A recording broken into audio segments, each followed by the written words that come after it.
अस्सलामुअलैकुम, welcome to एमरात। आज की वीडियो में हम दो टॉपिक्स को डिस्कस करने जा रहे हैं। पहला हम बात करेंगे कि पाकिस्तान रेंजर्स की एक इंस्टॉलेशन पर बड़ा अटैक हुआ कल के दिन कराची में, और इसकी डिटेल्स क्या हैं और ये अटैक हुआ किस तरह। मतलब कराची जैसे एक सेंट्रल हब जो पाकिस्तान का है, वहां पर इतना बड़ा अटैक हो जाना ये कोई नॉर्मल चीज़ तो नहीं है।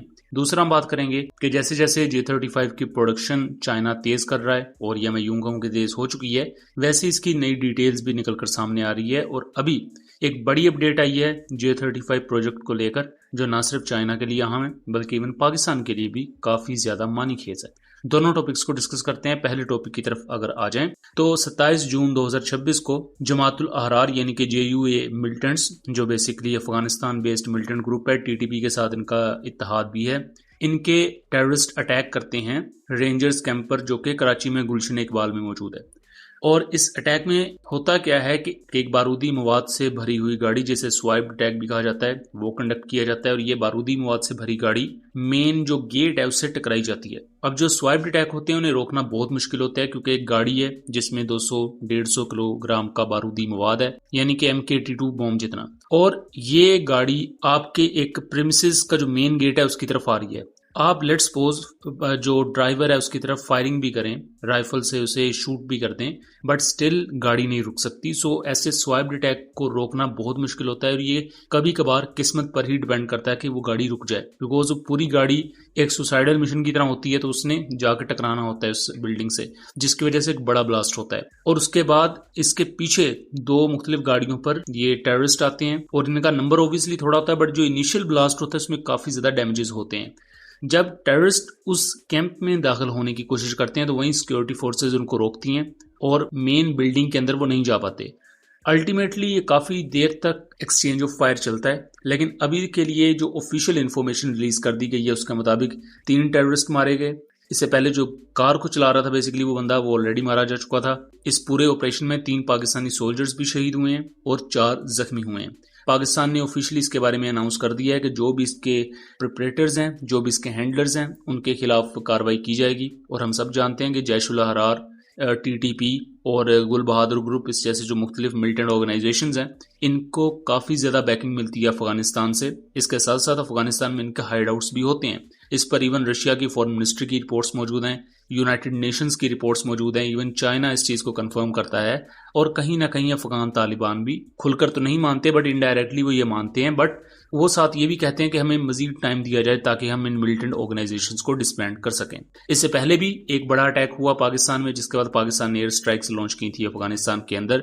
अब भी एरियल एक्टिविटी रिपोर्ट की जा रही है, बट अभी तक के लिए जब मैं ये वीडियो रिकॉर्ड कर रहा हूँ 28 जून की सुबह को, तब तक कोई एयर स्ट्राइक अफगानिस्तान में नहीं हुई है। बहरहाल अनकन्फर्म्ड कुछ ऐसी सोर्सेज रिपोर्ट जरूर कर रहे हैं कि एरियल एक्टिविटी बहुत ज्यादा देखी गई है पाकिस्तान अफगानिस्तान बॉर्डर पर। बट अगेन मैं यही कहूंगा कि लिमिटेड, आप लेट्स सपोज 1-2 एयर स्ट्राइक्स करते हैं, उसमें 10-20 TTP के मिलिटेंट्स मारे जाते हैं, 1-2 कमांडर मारे जाते हैं, लेकिन वो सिर्फ एक शॉर्ट टर्म रिवेंज है, जिससे आप अपनी लोकल ऑडियंस को बता देंगे कि देखो हमने बदला ले लिया है, लेकिन उसका लॉन्ग टर्म कोई भी नतीजा नहीं निकलेगा और टेररिस्ट एक्टिविटीज दोबारा से इसी तरह होंगी।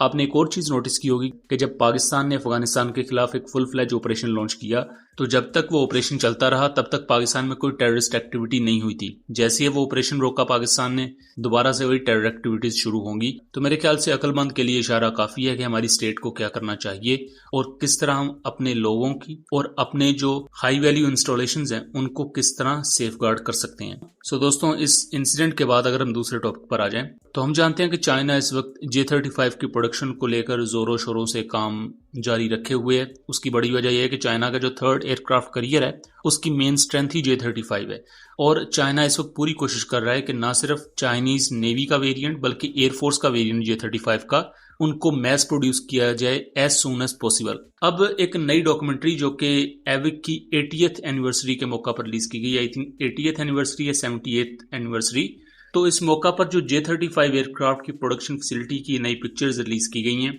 वो काफी ज्यादा मानीखेज हैं। सबसे पहले आप यहाँ एक J-35 देख सकते हैं जो कि एक सीरियल प्रोडक्शन यूनिट है, और इस पर जो टेल नंबर है वो है 350030, यानी कि ये 30वां J-35 है जो चाइना की तरफ से प्रोड्यूस किया गया है। अब सोशल मीडिया पर एक बहुत ज्यादा चैटर चल रहा है कि ये पाकिस्तान एयरफोर्स का J-35 हो सकता है, एक्सपोर्ट वेरिएंट हो सकता है। तो इस चीज को मैं वाजे कर दूं कि ये एक नेवल वेरिएंट है। इसके फ्रंट लैंडिंग गियर में 2 टायर्स आपको नजर आएंगे, तो ये एयरफोर्स का वेरिएंट नहीं है। लेकिन स्टिल ये बहुत ज्यादा सिग्निफिकेंट है। उसकी वजह यह है कि चाइना ने नेवल वेरिएंट की डोमेन में 30 J-35 बना लिए हैं। अभी इनमें से ज्यादातर के पोस्ट प्रोडक्शन ट्रायल्स चल रहे हैं, बिकॉज जब एयरक्राफ्ट बन जाता है स्टिल उसके फ्लाइट टेस्टिंग होती है, और वो फ्लाइट टेस्टिंग बेसिकली एक एक्सेप्टेंस टेस्ट होता है।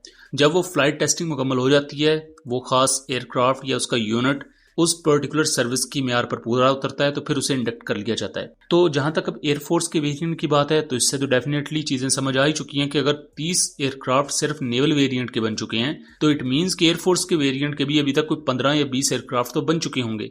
और जैसा कि हम इस वक्त खबरें सुन भी रहे हैं कि 2026 के सेकंड हाफ में पाकिस्तान को फर्स्ट बैच J-35 का मिलेगा, तो उससे ये इजीली एज्यूम किया जा सकता है कि इवन J-35 का जो एयरफोर्स का वेरिएंट है उसके भी बड़े नंबर इस वक्त सर्विस में ऑलमोस्ट मौजूद हैं, और काफी बड़ा नंबर इस वक्त प्रोडक्शन में भी है। तो जब ये बड़ा नंबर प्रोडक्शन के बाद प्रॉपर हमें एक एयरक्राफ्ट का बैच देखने को मिलेगा, तो वही मोस्ट प्रोबेबली बैच पाकिस्तान को आगे डिलीवर कर दिया जाएगा।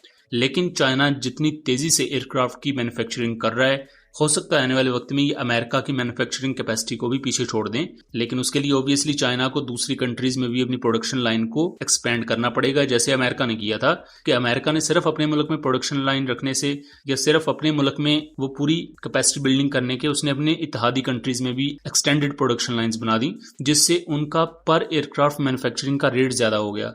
तो ये एक ऐसी चीज है जिसमें पाकिस्तान इंटरेस्ट शो कर सकता है, बिकॉज अगर पाकिस्तान में इस तरह की इंडस्ट्री आती है तो ना सिर्फ पाकिस्तान में जॉब्स क्रिएट होंगी, बल्कि पाकिस्तान की डिफेंस एक्सपोर्ट्स भी बढ़ेंगी और डिफेंस रेवेन्यू पाकिस्तान जनरेट कर सकता है मुख्तलिफ मीन्स के थ्रू। तो ये बहरहाल एक लंबी डिबेट है। ये अब चाइना की अपनी स्ट्रेटजी पर भी बेस्ड है कि चाइना फ्यूचर में ऐसा करता है या नहीं। लेकिन बहरहाल J-35 की जो नई पिक्चर थी उसका एनालिसिस हमने आपको पेश किया। उम्मीद करता हूँ चीजें क्लियर रही होंगी। वीडियो पसंद आई हो तो इसे ज्यादा से ज्यादा शेयर कीजिएगा, ताकि इस तरह की मजीद इन्फॉर्मेटिव वीडियोस हम आपके लिए लेकर आ सकें। मिलेंगे अगली वीडियो में, तब तक के लिए अल्लाह हाफिज।